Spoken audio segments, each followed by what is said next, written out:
২০২৫ সাল মানব সভ্যতার ইতিহাস অনুসন্ধানে এক উল্লেখযোগ্য বছর হিসেবে চিহ্নিত হয়ে থাকবে।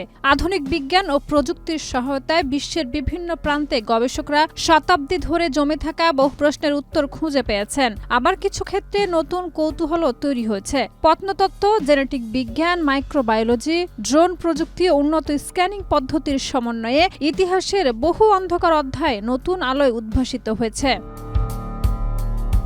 স্টার আইল্যান্ডে অসমাপ্ত মোয়াই মূর্তির গবেষণায় জানা গেছে, প্রাচীন পলিনেশীয়রা পরিকল্পিতভাবে পাহাড় কেটে ধাপে ধাপে এসব বিশাল মূর্তি তৈরি করত।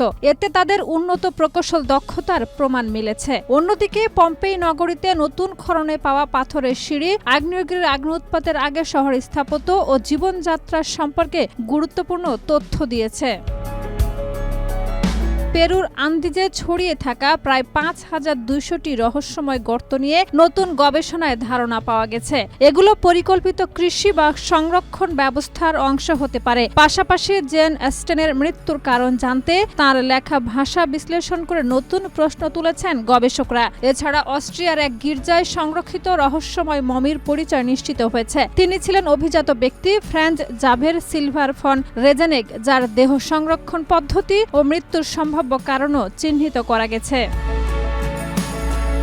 ডেনমার্কের প্রাচীন হিওট স্প্রিং নৌকা বিশ্লেষণে জানা গেছে, এটি ২,০০০ বছরেরও বেশি আগে যুদ্ধের কাজে ব্যবহৃত হতো এবং এতে পাওয়া আঙ্গুলের ছাপ তৎকালীন নাবিকের অস্তিত্বের প্রমাণ। পাশাপাশি গবেষণায় নিশ্চিত হয়েছে, আর্নেস্ট শ্যাকলটনের জাহাজ HMS অ্যান্ডি উন্সের কাঠামোগত দুর্বলতার কারণেই ডুবে গিয়েছিল। এছাড়া জেনেটিক গবেষণায় প্রমাণ মিলেছে, বরফ যুগের ১৪,০০০ বছর পুরনো টুমাট পপিজ আসলে গৃহপালিত কুকুর নয়, বরং নেকড়ে শাবক ছিল। অন্যদিকে ১৮১২ সালে নেপোলিয়নের রাশিয়া অভিযানে ফরাসি সেনাদের ব্যাপক প্রাণহানির পেছনে টাইফাসের পাশাপাশি প্যারাটাইফয়েড ও রিল্যাপসিং ফিভারের মতো রোগের বড় ভূমিকার নতুন প্রমাণ পাওয়া গেছে।